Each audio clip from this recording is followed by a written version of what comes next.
Man, what's up, everybody? Welcome back to another episode of EOS. It's 1090 Jake, man. I'm rocking with y'all rocking with me. And for this video, we're going to be speaking on Florida rapper Youngin, who sped away from the police only to get into a devastating crash, killing one and injuring a few. Friday, July 26th, 2024. It was 6:41 p.m. when police in Gainesville, Florida noticed a black Infiniti with dock tints make a traffic violation. It was a simple stop bar violation, meaning they'd gone over the line in which they were supposed to be stopped. Officers would pull the vehicle over for the violation and the suspicion of illegal tint. As officers approached the car on foot, it took off at a high rate of speed. Officers then returned back to their patrol vehicle and turned off their emergency lights. According to the arrest report, at no time did officers give chase. That's when the call came in that the same Infiniti was just involved in a deadly crash. They were pulled over on Northeast 2nd and 10th Ave. They took off westbound down 10th, crossing Main Street, 2nd, and 4th before crashing on 6th. This was only 3 minutes away driving at a normal speed, so speeding probably took them less than 120 seconds to cause destruction. The Infiniti smashed into a red Honda that was left devastated, killing the driver in what we can only hope was an immediate death. Witnesses in a state of shock would watch as the driver of the Infiniti exited the vehicle and ran from the scene. He'd leave behind 3 others in his vehicle, one of which who was dying.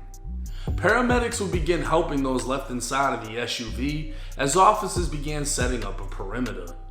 2 on-scene witnesses provided descriptions of the driver who ran from the scene, and a canine officer was able to locate the suspect hiding in a yard on 11th Ave with what appeared to be a broken ankle. He was identified as 21-year-old Eric Baker, and more commonly known as Lake City, Florida rapper Youngin. When taken into custody, Youngin was unable to walk without assistance and likely was only able to flee the scene off pure adrenaline. Youngin and the 3 others inside of the SUV he was driving were taken to the hospital with fractures and lacerations, but one of them was barely clinging on to life. Youngin's friend, 22-year-old Robbie Cohen, is a fellow rapper from Jacksonville named Broke as Fuck.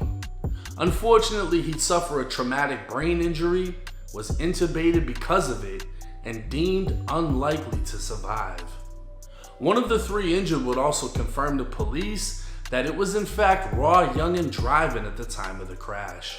Officers would soon discover Youngin didn't even have a valid driver's license, had 7 driving suspensions in the past, and has an active felony warrant out of Columbia County for possession of a controlled substance. So while he was being pulled over for something so minor, he knew he would have went to jail regardless and decided to risk it all. But this wasn't his first time. Back in 2022, Youngin went live in the backseat of a car during a high-speed chase for roughly 5 minutes. He later claimed he went live because he was in a rural part of Georgia and thought the police would kill him if they caught him.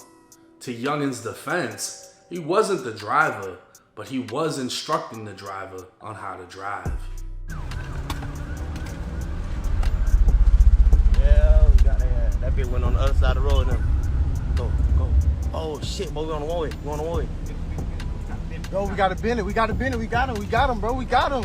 We gotta bend it, bro. Go. Go, hit Run the green that light. Run that bitch. While at the hospital, Youngin was placed under arrest and charged with fleeing and eluding, leaving a hit-and-run crash that injured others, and leaving a hit-and-run crash that caused death. It's likely he'll face additional charges for the victim that died, and possibly more if Broke as Fuck is unable to survive. Vehicular manslaughter under Florida law is when a driver kills another human being while recklessly operating a motor vehicle. A second-degree felony, punishable by up to 15 years in prison. But if you flee the scene of a vehicular manslaughter, like Youngin apparently did, the charge is now up to 30 years in prison. Felony murder under Florida is the killing of another human being, whether intentionally or not, during the commission of a felony. In this case, Youngin fled the police, which is already a third-degree felony, then struck a car, killing someone. Felony murder is punishable by life in Florida State Prison.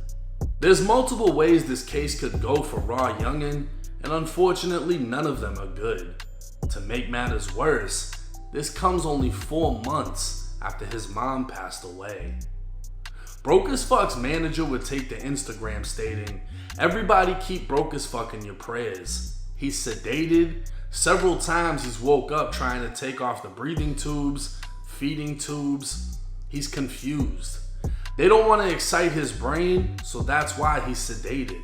The bleeding hasn't went anywhere else, but his brain is still bleeding."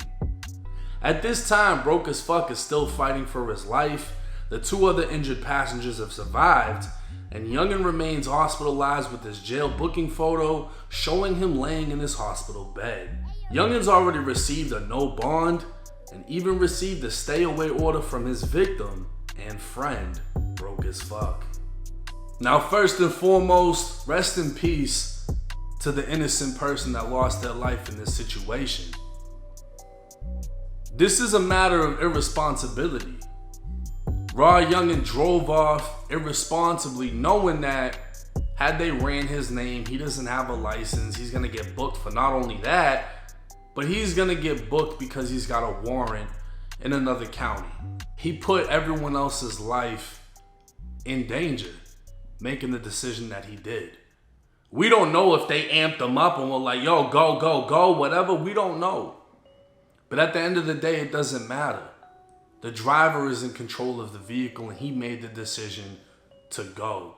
Now, when I first heard this story, the first thing that popped in my mind was, were the police chasing him?